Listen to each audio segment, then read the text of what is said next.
Women are often at the forefront of very dynamic movements. For example, in India, a lot of the key issues around environmental justice, the struggles against large dams, against injustice, are led by very powerful and dynamic women. And it's not just middle-class women, but also increasingly rural women that are willing to risk lots of things, confront the police, go ahead and forge for their rights. So access to information is very key. Women are often not provided access to information because of their domestic roles, because they do not have access to the public sphere. So that is really key.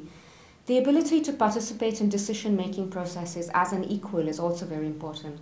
There's this whole glib endorsement of participation, and let's have women on committees, both local level in villages, but also at the international level. But if it's done glibly, if it's done merely because you want to have representation of women, it's not going to lead to anything. And also what's important is to secure women's rights in existing property regimes. Often their women's rights are in informal systems, in informal customary rights systems, and these tend to be negated in the course of development interventions, both by NGOs as well as by the state. And it's very important to understand these rights and maybe even strengthen them. And of course, one needs to address questions such as the vulnerabilities that arise due to migration.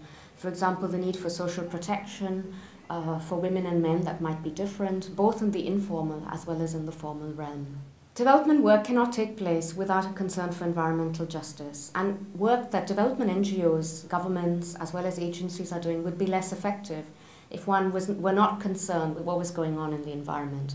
For example, income generation strategies, development projects and processes are rendered ineffective if people do not have livelihood rights, if people cannot basically lead their daily lives with dignity, and that's often what happens in rural areas when the resource base is damaged. Look at how can you strengthen people's livelihood rights in an uncertain environment, in an increasing uncertain environment where you have hazards and shocks such as droughts, floods, etc. So how can we create resilient livelihoods? How can we create institutions that are flexible and adapt to these things?